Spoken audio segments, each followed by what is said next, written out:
আজকে বন্ধুদের বাসায় গিয়ে উড়াদুরা মজা করবো। আরে ইমাম সাহেব,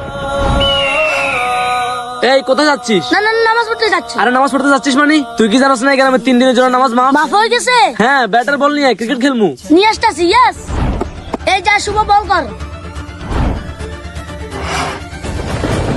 আরে নিশান ইমাম সাহেব। আরে ভাই তুই বল কর, ইমাম সাহেব কিছু বলবে না। 3 দিনের জন্য নামাজ মাফ। এই তোরা দুজন তাড়াতাড়ি এদিকে আয়। আরে ইমাম সাহেব আপনি প্রথম ব্যাটিং করবেন না বোলিং করবেন? তোরা তো বড় সাহস, তুই সবকে ক্রিকেট খেলতে বলস? আরে ইমাম সাহেব আপনিও তো আমাকে ক্রিকেট খেলতে বলছেন, আবার আপনি আমাকে মারতাছেন। তোদের যে ক্রিকেট খেলতে বলছে সেটা ও না, সেটা হচ্ছে আমি। আরে তুই কে? আমি, হ্যাঁ আমি এই শয়তান। আমি এদেরকে পথভ্রষ্ট করে নিয়ে এসে অনেক মজা পাইছি। মুসলমানদের নিষ্পাপ শিশুদের খারাপ পথে নিয়ে যাস শয়তান। হ্যাঁ? তোমাদের ইমান এত দুর্বল কেমনে হয়েছে? নামাজ তো আমার নবীর জন্য মাফ ছিল না, তোমাদের জন্য মাফ কেমনে হবে? তোমরা দুজন আজ আমার হাত থেকে বাঁচতে পারবে না। দাঁড়া, কমেন্টে আল্লাহ লিখে যান।